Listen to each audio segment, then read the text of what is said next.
Welcome to another lesson as we cover Parkinson's disease. What is Parkinson's disease? Well, Parkinson's disease, also referred to as PD, is a degenerative disease that affects motor function severely. Tremor, muscle rigidity, bradykinesia, which is a slow movement, and postural instability are the four prominent symptoms. Acetylcholine overstimulation of the basal ganglia causes these results. Dopamine and acetylcholine production in the body have inhibitory and stimulating effects on muscles, respectively. Acetylcholine overstimulation of the basal ganglia arises as a result of diminished dopamine synthesis due to substantia nigra degeneration. As a result, acetylcholine takes precedence, making smooth, regulated motions impossible. Treatment of PD focuses on increasing the amount of dopamine and decreasing the amount of acetylcholine in a client's brain. Assessment. Risk factors. Onset of findings between age 40 to 70. More common in males. Genetic predisposition. Exposure to environmental toxins and chemical solvents. Chronic use of antipsychotic medication. Expected findings. Report of fatigue, report of decreased manual dexterity over time. Physical assessment findings.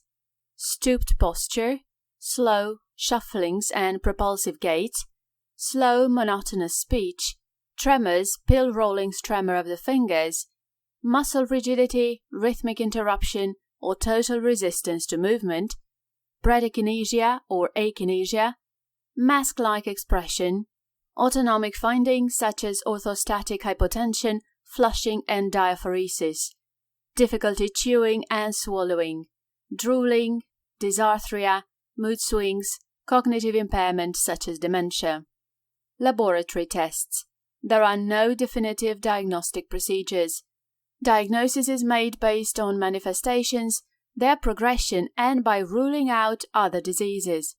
Patient-centered care, nursing care. Administer medications at prescribed times, monitor medication effectiveness and make recommendations for changes in dosage and time of administration to provide the best coverage. Monitor swallowing and maintain adequate nutrition and weight. Consult speech and language therapist to assess swallowing if the client demonstrates a risk for choking. Consult the client's dietitian for an appropriate diet, which often includes semi-solid foods and thickened liquids. Document the client's weight at least weekly. Keep a diet intake log. Encourage fluids and document intake. Provide smaller, more frequent meals. Sit the client upright to eat or drink. Consult with an occupational therapist for adapted eating devices. Evaluate the need for high-calorie, high-protein supplements to maintain the client's weight. Maintain client mobility for as long as possible. Encourage exercise such as yoga, which can also improve mental status. Encourage use of assistive devices as the disease progresses. Encourage range of motion exercises. Teach the client to stop occasionally when walking to slow down their speed and reduce the risk for injury. Pace activities by providing rest periods. Assist with ADLs as needed, such as hygiene, dressing. Promote client communication for as long as possible. Teach the client facial muscle strengthening exercises. Encourage the client to speak slowly and to pause frequently. Use alternate forms of communication as appropriate. Refer the client to a speech-language pathologist. Monitor mental and cognitive status. Observe for manifestations of depression and dementia. Provide a safe environment, for example, no throw rugs, and encourage the use of an electric razor.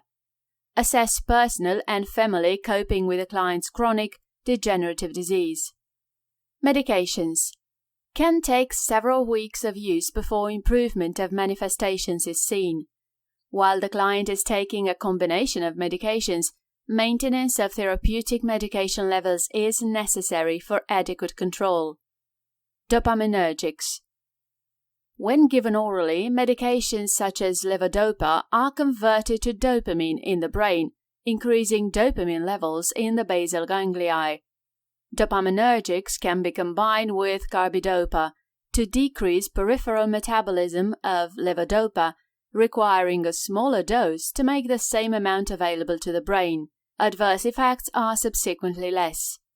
Due to medication tolerance and metabolism, the dosage, form of medication, and administration times must be adjusted to avoid periods of poor mobility.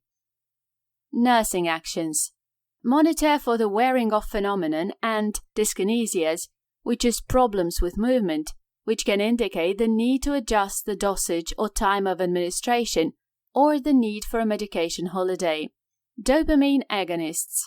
Dopamine agonists such as bromocriptine, ropinirole, pramipexole activate the release of dopamine, may be used in conjunction with a dopaminergic for better results. Nursing actions. Monitor for orthostatic hypotension, dyskinesias, and hallucinations. Anticholinergics. Anticholinergics such as benztropine and trihexyphenidyl help control tremors and rigidity. Nursing actions. Monitor for anticholinergic effects which are seen as dry mouth, constipation, urinary retention, acute confusion. Catechol-O-methyltransferase inhibitors. COMT inhibitors such as entacapone decrease the breakdown of levodopa, making more available to the brain as dopamine. Can be used in conjunction with a dopaminergic and dopamine agonists for better results. Nursing actions. Monitor for dyskinesia, hyperkinesia when used with levodopa. Assess for diarrhea. Dark urine is an abnormal finding. Monoamine oxidase type B inhibitors. MAO-B inhibitors such as selageline and rasagiline inhibit monoamine oxidase type B activity and increase dopamine levels. They reduce the wearing off phenomenon when administered concurrently with levodopa. Nursing actions. Severe reactions can occur when these medications are administered with sympathomimetics, meperidine, and fluoxetine. Client education. Avoid foods high in thiamine, which can cause hypertensive crisis. Antivirals.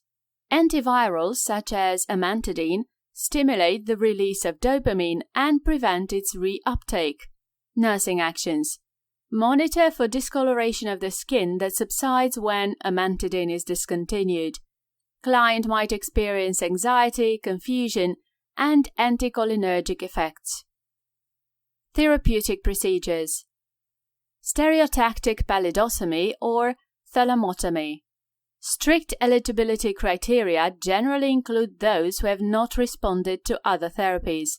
Stereotactic palidotomy and thalamotomy cause the destruction of a small portion of the brain within the globus pallidus or thalamus through the use of brain imaging and electrical stimulation.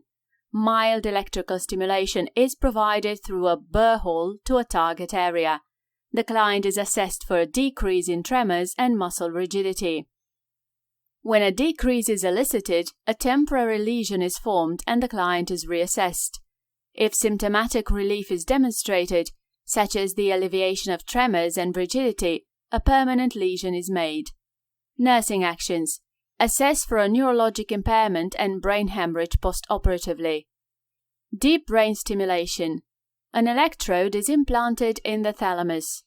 A current is delivered through a small pulse generator implanted under the skin of the upper chest. Electrical stimulation from deep brain stimulation impulses decreases tremors and involuntary movement and can decrease medications required to control PD.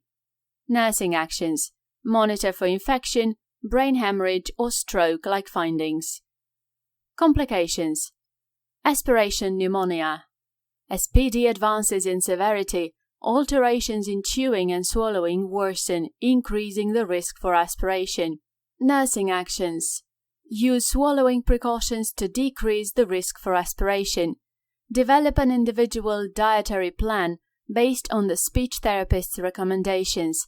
Have a nurse in attendance when the client is eating.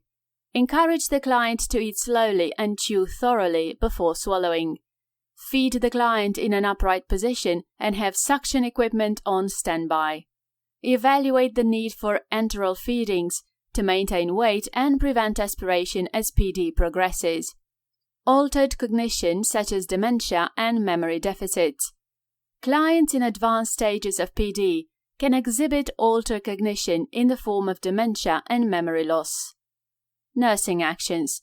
Acknowledge the client's feelings. Provide a safe environment.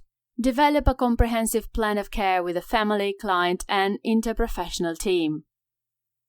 Well, that ends the lesson on Parkinson's disease. Check out our other nursing videos to help make studying easier. Also, see below for useful links that take you to free Nclex style quizzes, nursing study guides, and more.